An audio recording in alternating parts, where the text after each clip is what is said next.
안녕하세요, 김승현입니다. 요즘 현대차그룹 분위기가 참 재밌을 것 같죠? 특히 디자인 부서 쪽의 내부 분위기가 참 궁금합니다. 요즘엔 그나마 G80 나오고 아반떼 나오면서 현대차 디자인 부서도 활기를 찾은 것 같은데, 최근까지만 해도 삼각대, 슈퍼맨의 이런 별명들만 붙었던 반면, 기아차는 디자인의 기아다, 역시 디자인은 기아, 이런 반응들이 많았습니다.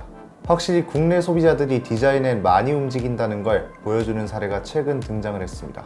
기아차가 아무리 날고 기어도 현대차한테는 안 된다, 이런 얘기가 많았는데 드디어 기아차가 현대차를 이겼습니다. 이게 참 별거 아닌 것 같은데 많이 새롭네요. 3월 판매량 보시면은 K5가 소나타를 1000대 정도 앞섰고요, 2월에는 800대 정도, 심지어 1월에는 3450대 정도 앞섰습니다. 판매량을 자주 비교를 안 해서 잘 모르고 있었는데 K5가 요즘 확실히 잘 나가긴 하네요. 작년 12월까지만 해도 소나타가 K5를 이기고 있었는데 올해는 모두 K5의 압승입니다.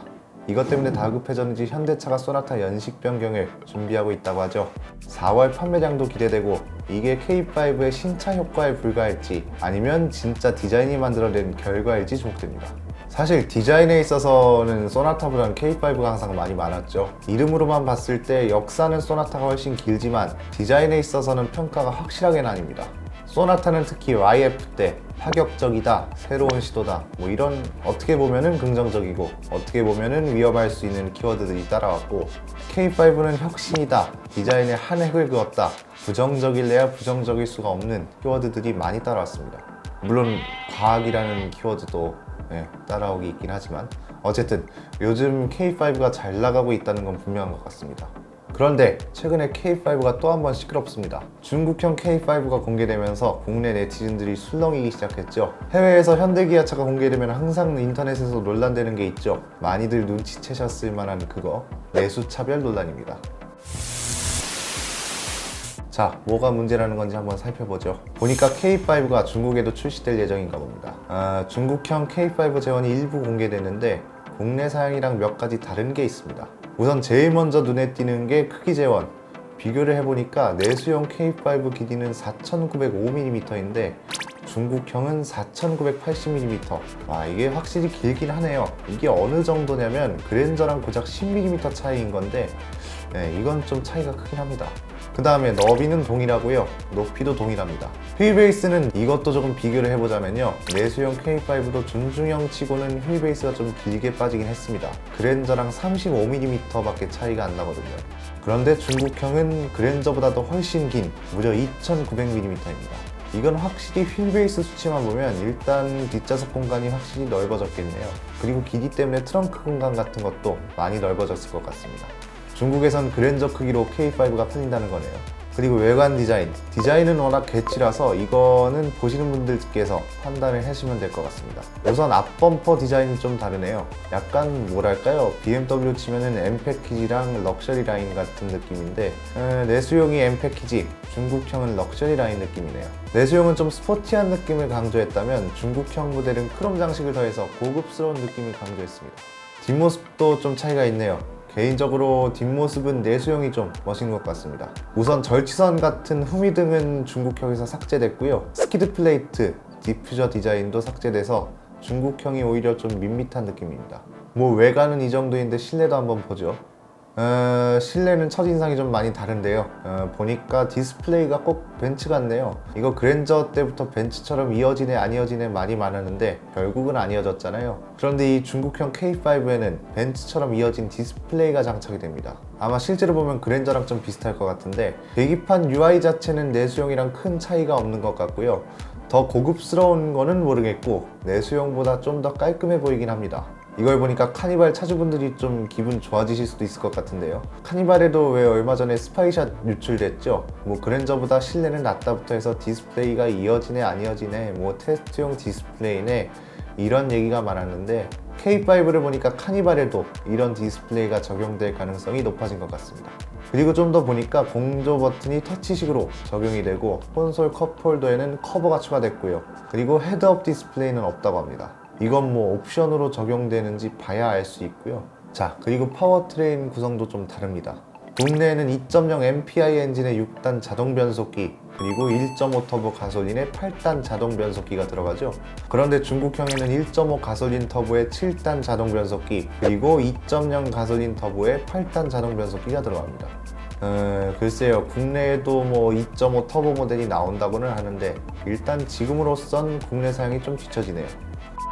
국내 네티즌들 반응은 어땠을까요? 여러분이 예상하셨던 것과 크게 다르지 않습니다. 반응들 중에 배댓이 이거였는데, 우리나라 성향인 것 같다, 자신을 낮추는 게 일반화되어 있다 보니 남에게는 관대하고 자기 자신이나 자식에게는 엄하고 낮추는 성향, 그거 하나 국내 소비자들한테 해주기가 힘들었냐?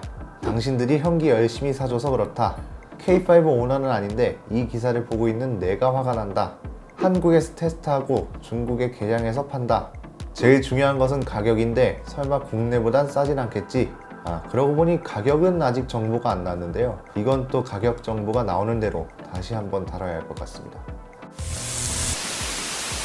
그런데 현대기아차 내수용과 수출용을 보는 시각이 크게 두 가지죠. 안전성이나 뭐 그런 것들에 대해서는 워낙 기존 영상에서 많이 다뤄져서 오늘 내용의 중심은 아닌 것 같고요. 이제 옵션 사양이나 가격 같은 면에서 좀 시각이 나뉩니다.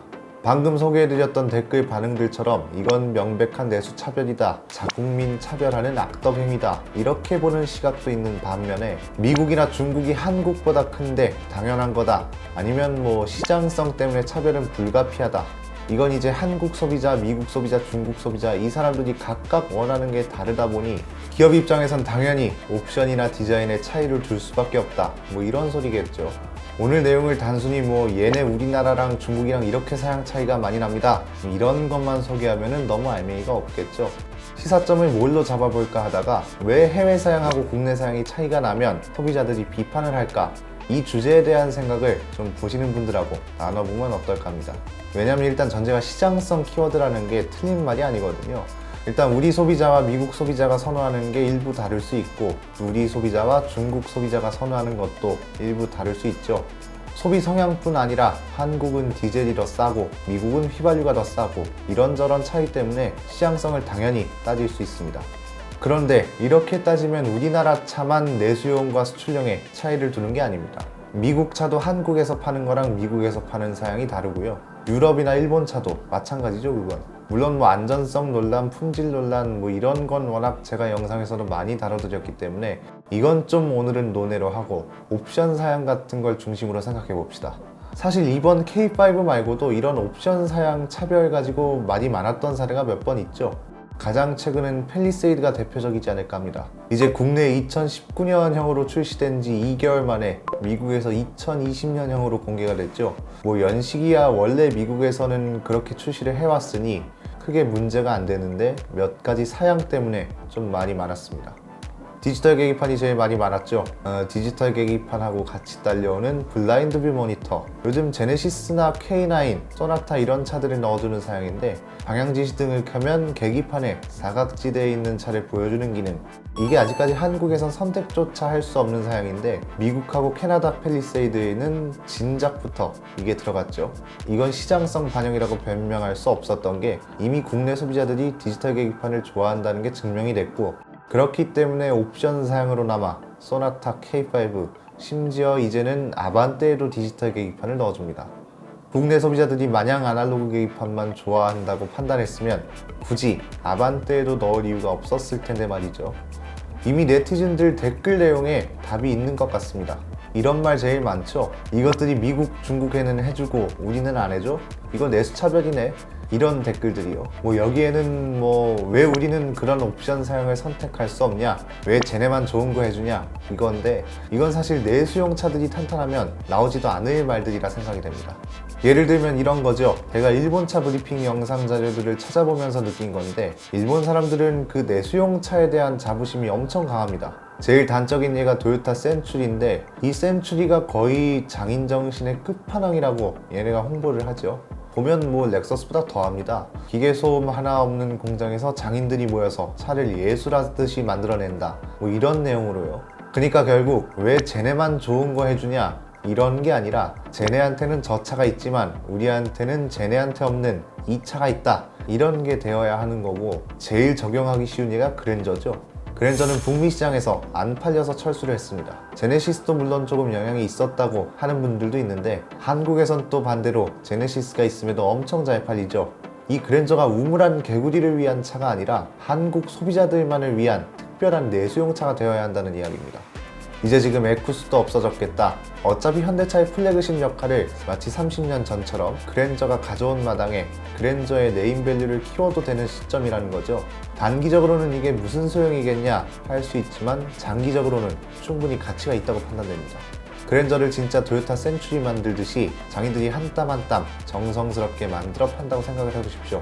그럼 가격이 당연히 오르겠지만 가격이 오른 만큼 돈 많은 분들의 수요가 늘어나고 자연스럽게 진짜 성공하면 탈 수 있는 차로 위상이 높아지겠죠.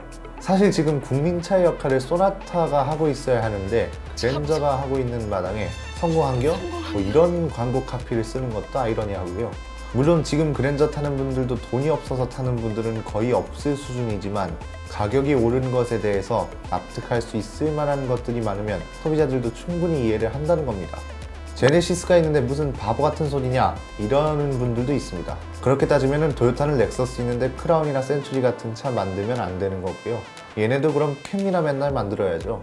국내에서도 물론 제네시스 좋아하시는 분들이 많지만 현대차가 추구하는 방향성이나 이런 거를 보면은 제네시스는 국내보단 해외용으로 좀 역량을 키우는 게 맞을 것 같고 오히려 현대차에서 에쿠스를 살리고 그랜저 이상을 그 옛날 다이너스티 정도로만 높여도 브랜드가 좀 더 탄탄해 보이지 않을까요?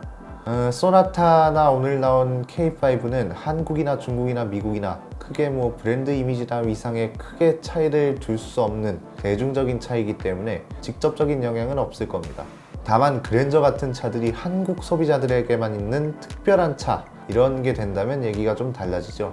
이런 국내 소비자들만을 위한 차들이나 사양이나 아니면은 특별한 장인 정신을 느낄 수 있는 플래그십 모델이 있다면 K5에 뭐 디지털 계기판을 넣어주던 홀로그램을 넣어주던 홀로그램 정도는 좀 서운할 수 있겠는데 어쨌든 이런 차이를 시장성 때문에 그렇구나 이렇게 너그럽게 이해를 해줄 수가 있다는 겁니다. 질투가 이해로 바뀌려면요 질투하고 있는 사람한테 충분히 납득할 수 있을 만한 설명이 돼야 되고요 너도 충분히 특별한 존재라는 걸 인지시켜줘야 질투가 이해로 바뀝니다. 국내 소비자들이 항상 서운한 마음을 갖고 있고 이미 눈에 드러나는 것들도 너무 많이 나왔으니 당연히 소비자들 눈초리랑 말에 날이 서 있죠. 보통 기반이 튼튼하지 못한 건물은 오래가지 못한다. 그래서 공부할 때도 기초부터 탄탄하게 해야 응용 문제를 풀 수 있다고 말을 하잖아요. 이건 사실 수학 공부할 때나 그런 건데 저는 뼛속까지 문과이긴 하지만 현대차의 기반은 한국이 분명하고요. 이번 K5도 그렇고 기타 지금까지 있었던 사례들은 제 생각엔 시장성 반영이 맞지만 차별처럼 느껴질 수밖에 없는 시장성 반영이다. 이렇게 정리할 수 있을 것 같습니다. 그렇게 느껴질 수밖에 없는 이유는 오늘 소개해드린 내용들이 대변해드릴 수 있을 것 같습니다. 자, 오늘 영상은 여기까지입니다. K5의 내수용과 중국형 사양 차이 여러분이 보시기에는 내수차별인가요? 아니면 시장성 반영으로 나온 타당한 결과인가요? 오늘 영상도 여러분의 생각을 토대로 토론하시기 좋을 것 같아서 제 생각을 먼저 던져드렸고요. 댓글창 자유롭게 이용해 주시면 감사드리겠습니다. 오토포스트 이슈 플러스였습니다.